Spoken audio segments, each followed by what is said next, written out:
दवा रवा दवा रवा दवा तहफ्फुज़े दीन का कारवां रवा दवा उलमा का साथ दो आओ सब के सब यहाँ उलमा का साथ दो आओ सब के सब यहाँ।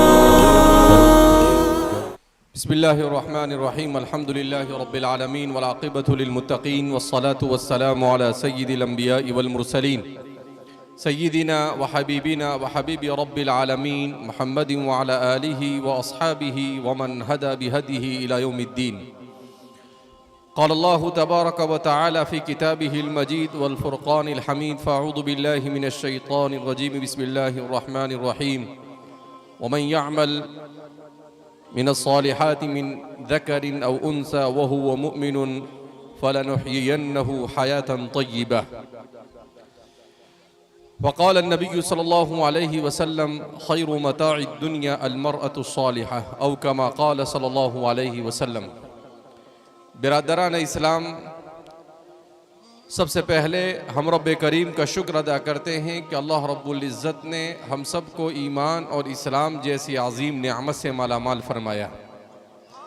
अल्लाह रब्बुल इज़्ज़त ने दीन की निस्बत पर हम सब को यहाँ पर जमा फरमाया, इसलिए कि जिस दुनिया में हम इस वक्त ज़िंदगी गुजार रहे हैं, ये दुनिया सिर्फ़ दुनिया बन गई है और आज में दुनिया में बसने वाला इंसान ये अपने खालिक को, अपने मालिक को और अपने अस्ल ठिकाने आखिरत और जन्नत को फरामोश कर चुका है। आज की दुनिया का इंसान सिर्फ ये समझता है कि उसके पास ज़्यादा से ज़्यादा पैसा हो, उसे अच्छे से अच्छा खाना मिल जाए, उसे अच्छी से अच्छी गाड़ी मिल जाए, उसे कोई ओहदा, मनसब और मर्तबा मिल जाए, चाहे उसके लिए उसे अपना ईमान ही क्यों ना बेचना पड़े। तो ये इंसान की नाशुक्री है कि अल्लाह रब्बुल इज़्ज़त ने ईमान और इस्लाम जैसी अज़ीम नेमत अता फरमाई हो और उसके बावजूद इंसान इतनी अज़ीम नेमत, जिस नेमत की न दुनिया में कोई कीमत हो सकती है और न आखिरत में, इस नेमत की कीमत क्या है? इस नेमत की कीमत है अल्लाह की रज़ामंदी, इस नेमत की कीमत है अल्लाह रब्बुल इज़्ज़त की बनाई हुई जन्नत। कुरान करीम में अल्लाह फरमाते हैं, इन्नल्लाह अश्तरा मिनल मुमिनीन अनफुसहुम व अम्वालहुम बिअन्न लहुमुल जन्नह, कि अल्लाह रब्बुल इज़्ज़त ने मोमिनों से उनके जान, उनके माल और उनकी सब चीज़ों को ख़रीद लिया, बिअन्न लहुमुल जन्नह, कि उनको उसके एवज़ में जन्नत अता फरमाएंगे। मगर आज का इंसान साइंस और टेक्नोलॉजी के जुनून में मुबतला है।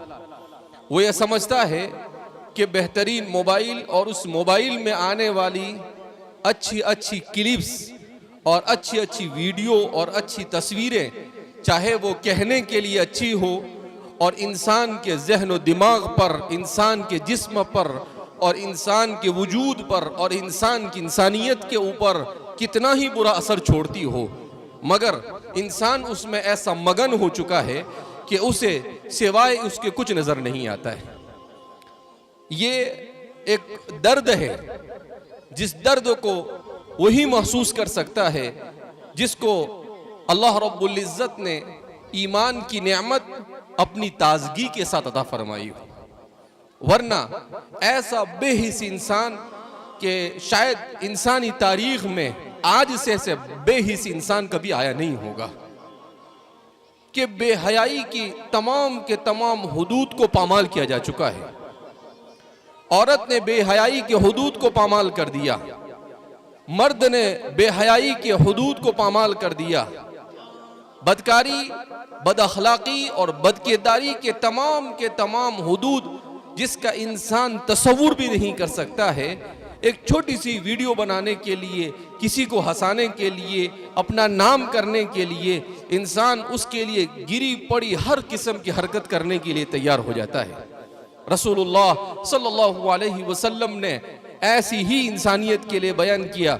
हुजूर फरमाते हैं, इज़ा लम तस्तही फस्ना मा शिता, कि जब तेरे अंदर हया ना हो तो तू जो कुछ करे वो कम है।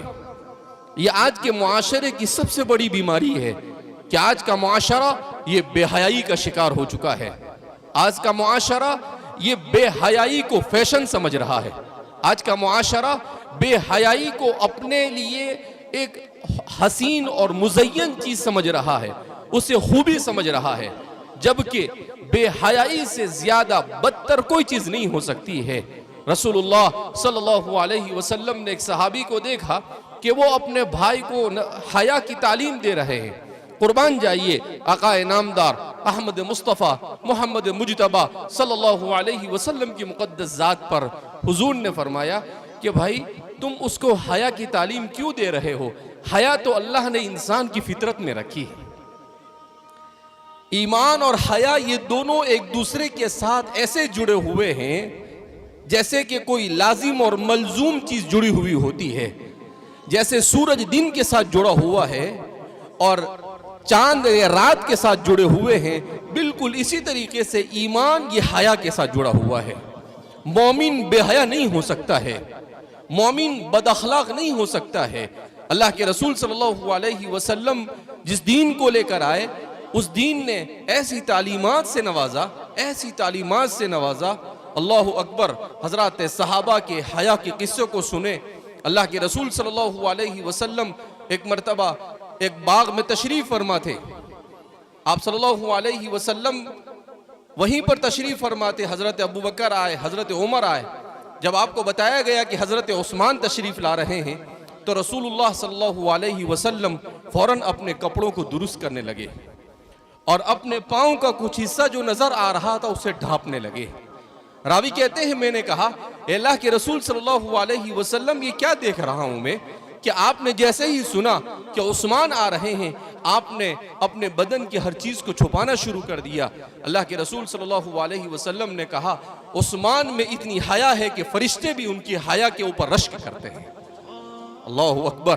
कुर्बान जाइए। इसीलिए हुजूर ने फरमाया और जुमा के दिन खुतबे में हम सुनते हैं वो अस्दक़ुहुम हयाअन उस्मान। ये जुमला छोटा सा कहने के लिए जुमला है, मगर ये जुमला हर जुमा को हमारे कान पर पड़ता है और हमें हया का दर्स देता है कि तुम्हारे अंदर अगर हया हो तो उस्मान जैसी, अगर तुम्हारे अंदर ईमान हो तो अबू बकर जैसा, अगर तुम्हारे अंदर ईमान अम्र बिल मारूफ और नही अनिल मुनकर का जज्बा तो हजरत उमर फारूक जैसा, और तुम्हारे अंदर अदल और इंसाफ हो तो हजरत अली के जैसा। छोटे छोटे जुमले हैं, मगर ये छोटे छोटे जुमले खुतबों में बार बार हर जुमा को इसीलिए नहीं पढ़े जाते कि सिर्फ हम उसे सुने आधी नींद में और आधे गफलत के अंदर में और ऐसे ही उससे गुजर जाए, बल्कि ये तालीम देते हैं छोटे छोटे जुमले कि जिंदगी को कैसे गुजारा जाए। इसलिए मेरे भाइयों, दोस्तों और बुजुर्गों और मेरी बहनें जो यहाँ पर आई हुई है, वो इस बात को समझे कि अपने आप को बाहया बनाए, अपनी औलाद को बाहया बनाए। औलाद में हया कब आएगी? जब माँ बाप में हया होगी, जब घर में हया होगी। आप घर में माँ बाप और बड़े बच्चे हैं, छोटे बच्चे हैं, सब मिलकर अगर फिल्म देख रहे हैं तो जाहिर सी बात है उन बेहयाइयों का असर औलाद पर क्या पड़ेगा। औलाद ये समझेगी कि ये बेहयाई जरूरत है, जबकि ये बेहयाई हलाकत है। तो इसलिए हमें अपने घरों में अपने आप को इस्लामी माहौल से किस तरह से वाबस्ता करना, इसकी जरूरत है। हमारे घरों में कुरान की तिलावत होनी चाहिए, हमारे घरों में नमाज होनी चाहिए।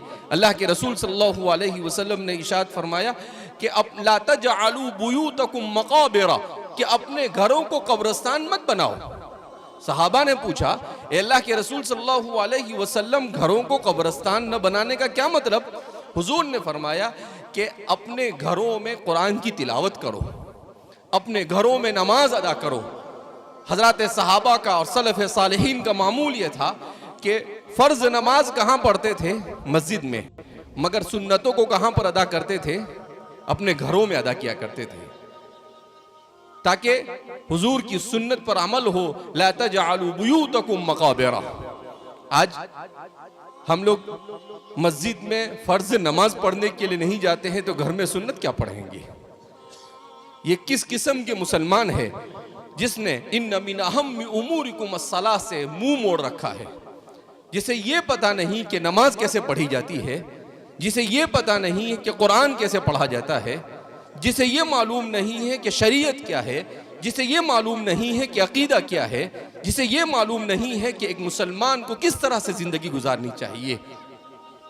कुरान करीम इसी को कहता है, या हसरता, अफसोस है ऐसी जिंदगी पर जिस जिंदगी को इंसान कुरान और रसूलुल्लाह सल्लल्लाहु अलैहि वसल्लम की लाई हुई पाकीज़ा शरीयत के बावजूद भी इंसान अगर उस पर अमल नहीं करता है तो मुझसे और आपसे ज्यादा बदनसीब और कोई नहीं हो सकता है।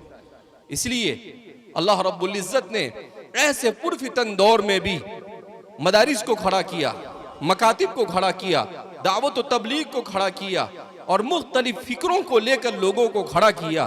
तो मेरे भाइयों, दोस्तों और बुजुर्गों, ये आज टूटा फूटा ईमान भी यहाँ पर बाकी है। अगर ये मदारिस ना होते, ये मकातिब ना होते, ये दावत व तबलीग ना होती तो शायद इस मुल्क से मुसलमानों का कब से खात्मा हो चुका होता।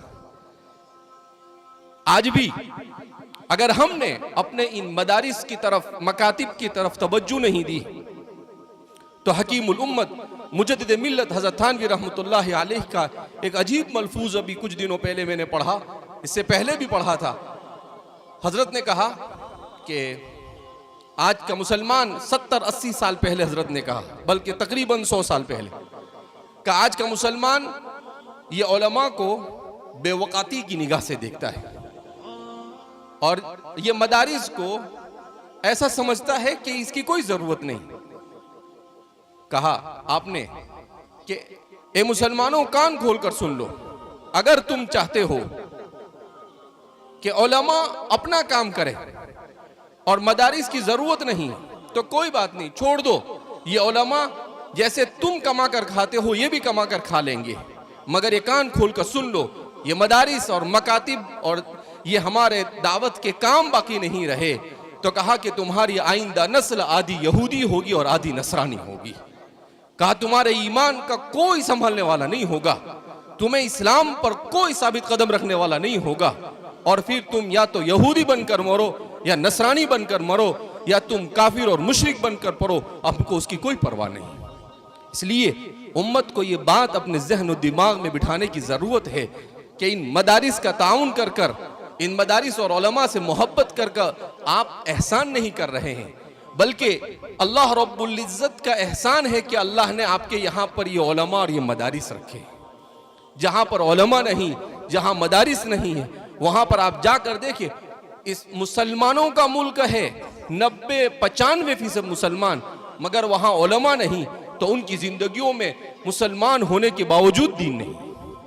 मैंने खुद देखा है, मैं नाम लेना मुनासिब नहीं समझता हूँ, एक जो इस वक्त दुनिया में सबसे बड़ा मुसलमानों का मुल्क माना जाता है, उस मुल्क में मैं गया आज से तकरीबन 4 साल पहले। तो उस मुल्क में मैंने कई शहरों का सफर किया और उस सफर के दौरान मैंने 3 या 4 दिन में मुश्किल से 1 या 2 आदमी को ऐसा देखा जिसके चेहरे पर अल्लाह के रसूल की सुन्नत थी। मैं कसम खाकर ये बात कह सकता हूं, बेला मुबालगा। कितने लोगों पर? 1 या 2 चेहरे, इतने पर बस नहीं। किसी एक मुसलमान औरत को बाहिजाब और पर्दे में नहीं देखा। वहां की राजधानी, वहां पूरे मुसलमान, 100% मुसलमान, फिर भी कोई औरत मुझे ऐसी नहीं देखी जिसने मुकम्मल हिजाब और पर्दा किया हुआ। मैंने मालूम किया ऐसा क्यों है, मैंने पूछा तो पता चला यहां मदारिस नहीं, यहां उलमा नहीं, तो कौन दीन सिखाएगा उन्हें। अब जब उनके जाहिर का यह हाल है तो उनकी अंदरूनी कैफियत क्या होगी। टैक्सी में बैठा तो टैक्सी के ड्राइवर से मैंने पूछा कि आपका नाम क्या है, तो वो बोलता है रामा। मैं उससे सवाल करता हूं आप मुसलमान हैं? कहा हाँ मुसलमान हूं मैं। तो मैं उसको पूछता हूं कि आपको मालूम है रामा का मतलब क्या होता है? कहा मुझे नहीं मालूम है, अच्छा लगा तो रख लिया हमारे माँ बाप ने। बिल्कुल हिंदुआना नाम, जबकि 90% से ज्यादा मुसलमान, जितने मुसलमान हिंदुस्तान में है उस मुल्क में उतने मुसलमान, मगर उसके बावजूद उनकी ये सूरत हाल है। ये तो अल्लाह जज़ाए खैर दे हमारे उन अकाबिरीन को जिन्होंने अंग्रेज़ों के इस मुल्क पर तसल्लुत के बाद ये ठान ली कि इस मुल्क में इस्लाम और मुसलमानों को बाकी रखना है और बचाना है, और उन्होंने मदारिस और मकातिब के जाल को पूरे मुल्क में बिछा दिया। वरना हल्फिया कहा जा सकता है कि लॉर्ड मैकाले ने यह ऐलान किया था 1833 में कि मैं ऐसा निज़ाम तालीम बनाऊंगा कि इस मुल्क में 50 साल के बाद कोई मुसलमान नजर नहीं आएगा। मगर उनकी सारी स्कीमें फेल हो गई। वो 50 साल नहीं, 1833 के बाद 1933 चला गया, 1933 के बाद 2033 आ रहा है। 200 साल हो गए इस मुल्क में अल्हम्दुलिल्लाह आज भी 20 से 25 करोड़ मुसलमान पाए जाते हैं। ये सिर्फ हमारे बड़ों की दूरअंदेशी थी कि उन्होंने मदारिस और मकातिब का जाल बिछाकर किस तरीके से हमें इस दीन अपने दीन के साथ वाबस्ता रखा। अगर आज का मुसलमान अपनी मौजूदा और आइंदा नस्लों को बचाना चाहता है और वो दीन की तहरीकात के साथ अपने आप को वाबस्ता नहीं करता है, खुदा पाक की कसम 50 साल के बाद हमारी ये नस्लें ये कहेगी कि हमारे आबा व अजदाद ने हमारे साथ जुल्म किया, न हमें दीन सिखाया और न हमें दीन के साथ वाबस्ता किया।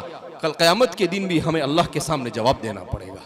इसलिए मेरे भाइयों, दोस्तों और बुजुर्गों, बड़े फिक्र के साथ, बड़े एहतिमाम के साथ हमें अपने आप को दीन से वाबस्ता करने की ज़रूरत है। आज हम सुनते हैं एक एक दिन में कई कई हमारी बहनें ये इर्तिदाद का शिकार हो रही हैं। क्यों मुर्तद हो रही? घर में दीन नहीं तो बेटी में दीन कहां से आएगा? कुरान करीम की जो आयत करीमा मैंने पढ़ी, मैं उसे समझाकर अपनी बात को खत्म करता हूं, इसलिए कि असर की नमाज भी बाकी है। इन्न मिन अहम्मि उमूरिकुम अस्सलाह, नमाज अहम है, जलसा अहम नहीं है हमारा। कुरान करीम की आयत क्या है? वमन यअमल मिनस्सालिहाति मिन ज़करिन औ उन्सा, कि जो भी नेकी करेगा, चाहे वो मर्द हो चाहे वो औरत हो, अल्लाह फरमाते हैं कि हम उसे अच्छी जिंदगी अता फरमाएंगे, हम उसे अज्र अता फरमाएंगे। यह आयत क्यों नाजिल हुई? जब कुरान करीम में मर्दों के बारे में बताया गया तो हजरत सहाबा में जो औरतें थी, सहाबियात, उन्होंने अल्लाह के रसूल सल्लल्लाहु अलैहि वसल्लम की खिदमत में हाजिर होकर शिकायत की कि कुरान में मर्दों का तो जिक्र है, औरतों का तो कोई जिक्र ही नहीं आता है। हमने क्या बिगाड़ा है भाई? हमारा भी कुछ जिक्र होना चाहिए।